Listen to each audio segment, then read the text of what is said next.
வெண்கல பனிமுட்டுகள். அதிகாரம் 4. அன்றியும் 20 முழ நீளமும் 20 முழ அகலமும் 10 முழ உயரமுமான வெண்கல பலிபீடத்தையும் பண்ணினான். வெண்கல கடல் தொட்டியையும் வார்ப்பித்தான்.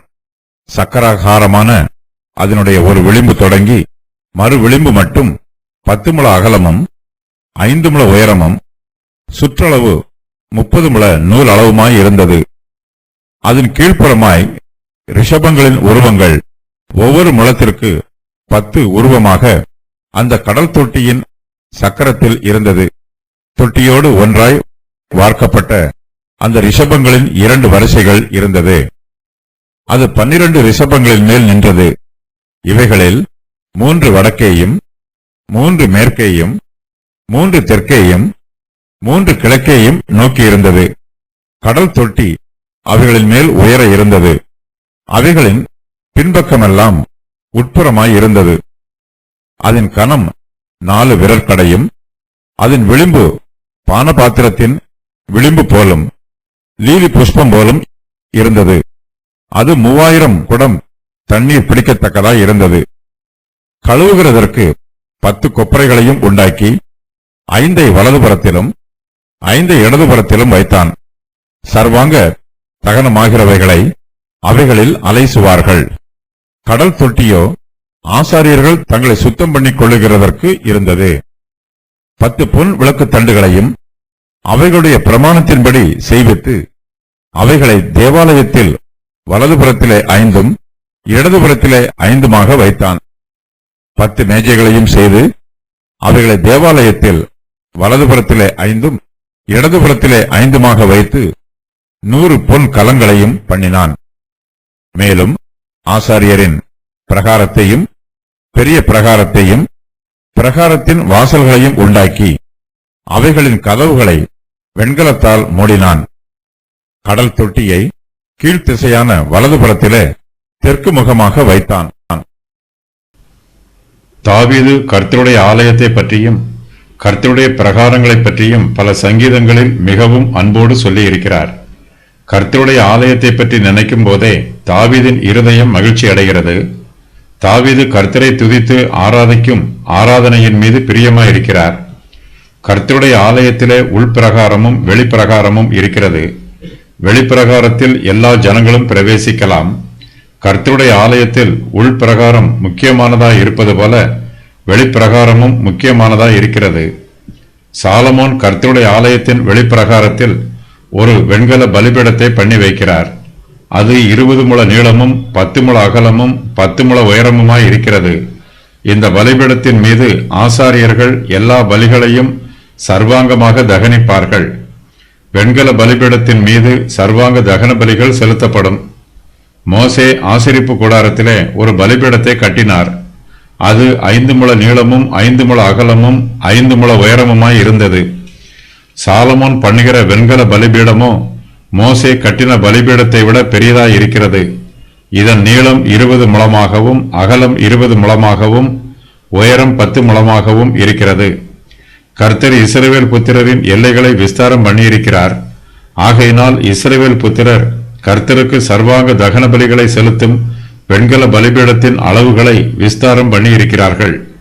நாம் கர்த்தரிடத்திலிருந்து எவ்வளவு அதிகமாய் பெற்றுக் கொள்கிறோமோ அவ்வளவு அதிகமாக அவருக்கு கொடுக்க வேண்டும். சாலமோன் உண்டு பண்ணின வெண்கல பலிபீடத்தின் உயரம் 10 முழமாய் இருக்கிறது.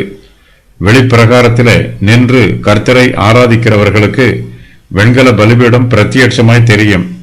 வெண்கல பலிபீடத்தின் மீது தகன பலிகள் தகனிக்கப்படுவதையும் அவர்களால் பார்க்க முடியும்.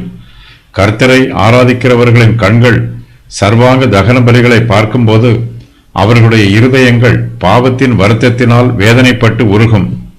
வெண்கல பலிபீடத்தின் மீது சர்வாங்க தகன பலிகள் செலுத்தப்படும் போது பலி செலுத்தப்படும் மிருகத்தில் இருந்து புகைகள் மேலே எழும்பும். அதுபோலவே கர்த்தரை ஆராதிக்கிறவர்களின் இருதயம் பரலோகத்தை நோக்கி மேலே எழும்ப வேண்டும். நம்முடைய இருதயத்தின் நினைவுகளும் வாஞ்சைகளும் கர்த்தருக்கு பரிசுத்தமாய் இருக்க வேண்டும். அவை கர்த்தரை நோக்கி புறப்பட்டு போக வேண்டும். அப்போதுதான் நம்மால் கர்த்தருடைய கிருபைகளையும் இரக்கங்களையும் பெற்றுக்கொள்ள முடியும். நாம் கர்த்தரிடத்தில் ஜெபம் பண்ணும் போதும் கர்த்தருடைய வார்த்தைகளை தியானிக்கும் போதும் நம்முடைய கர்த்தராகிய இயேசு கிறிஸ்துவின் மீதே நம்முடைய கவனத்தை செலுத்த வேண்டும். நம்முடைய விசுவாச கண்களினால் நாம் கர்த்தரை நோக்கி பார்க்க வேண்டும். நம்முடைய கர்த்தராகிய இயேசு கிறிஸ்துவே நம்முடைய பாவங்களை மன்னிப்பதற்காக கல்வாரி சிலுவையிலே நமக்காக பதிலீடாக மரித்தார். இயேசு கிறிஸ்துவின் பலிமரணம் நம்முடைய பாவங்களை நீக்கும் கிருபாதார பலிமரணமாய் இருக்கிறது. சாலமோன் ஒரு வெண்கல கடல் தொட்டியை செய்து அதையும் கர்த்தருடைய ஆலயத்தின் வெளிப்பிரகாரத்தில் வைக்கிறார். இந்த தொட்டி மிகவும் பெரிதாய் இருக்கிறது. ஆசாரியர்கள் தங்களை சுத்திகரிப்பதற்காக இந்த கடல் தொட்டியில் தண்ணீர் ஊற்றி நிரப்பப்பட்டிருக்கும். சாலமோன் வெண்கல கடல் தொட்டியையும் வார்ப்பிக்கிறார்.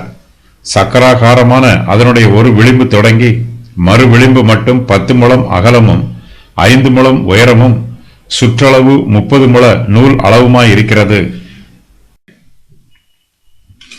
வெண்கல கடல் என்னும் தொட்டி மிகப்பெரிய பாத்திரம்.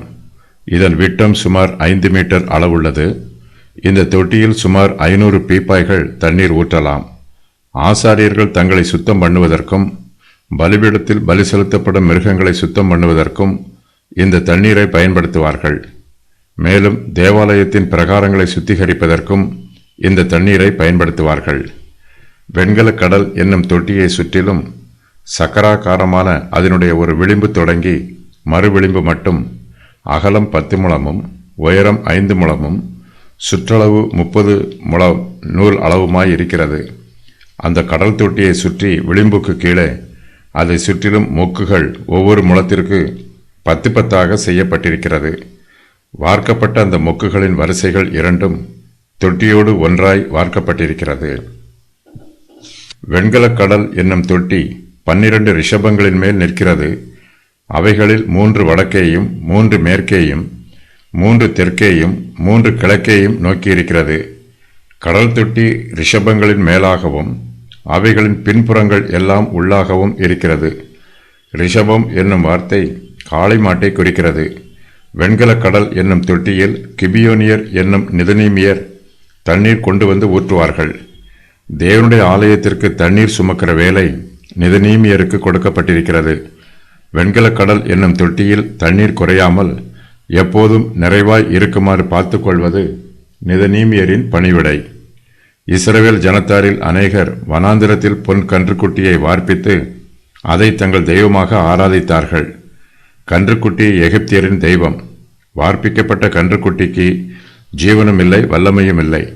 ஆனால் எகிப்தியரும் புறஜாதியாரும் அதை தங்கள் தெய்வமாக பாவித்து ஆராதிக்கிறார்கள். எகிப்தியரின் தெய்வமான ரிஷபங்களாகிய காளை மாடுகளுக்கு வல்லமை இல்லை என்பதை சாலமோன் ராஜா இஸ்ரவேல் ஜனத்தாருக்கு தெளிவுபடுத்த விரும்புகிறார். இதற்காக அவர் 12 ரிஷபங்களை செய்து அவற்றின் மேல் வெண்கல கடல் என்னும் தொட்டியை வைக்கிறார். தொட்டியை சுமப்பதற்குத்தான் தகுதியானவை. ரிஷபங்கள் மனுஷரை ஆசீர்வதிப்பதற்கு தகுதியற்றவை. இஸ்ரவேல் ஜனங்கள் கர்த்தரை மாத்திரமே ஆராதிக்க வேண்டும். ரிஷபங்களை ஆராதிக்க கூடாது. வெண்கல கடல் என்னும் தொட்டியில் 2000 குடம் தண்ணீர் பிடிக்கும். அவ்வளவு தண்ணீரையும் சேமிக்குமாறு கடல் தொட்டி கனமான வெண்கலத்தினால் செய்யப்பட்டிருக்கிறது. அதன் கனம் 4 விரற்கடையும் அதன் விளிம்பு பானபாத்திரத்தின் விளிம்பின் மேலும் லீலி புஷ்பம் போலும் இருக்கிறது. இந்த வெண்கல கடல் தொட்டியின் அகலம் 15 அடி, உயரம் 7.5 அடி, அதன் சுற்றளவு 45 அடி ஆகும். 1 ராஜாக்கள் 7:24 வசனத்தில் மொக்குகளை பற்றி மட்டுமே கூறப்பட்டிருக்கிறது. இந்த வசன பகுதியில் அதன் கூடுதல் விவரம் கொடுக்கப்பட்டிருக்கிறது. ஆசாரியர்கள் கழுவுகிறதற்கு 10 கொப்பரைகளையும் உண்டாக்கி 5 வலதுபுறத்திலும் 5 இடதுபுறத்திலும் சாலமோன் வைக்கிறார். சர்வாங்க தகனமாகிறவைகளை அவைகளில் அலசுவார்கள். கடல் தொட்டியோ ஆசாரியர்கள் தங்களை சுத்தம் பண்ணிக் கொள்கிறதற்கு இருக்கிறது.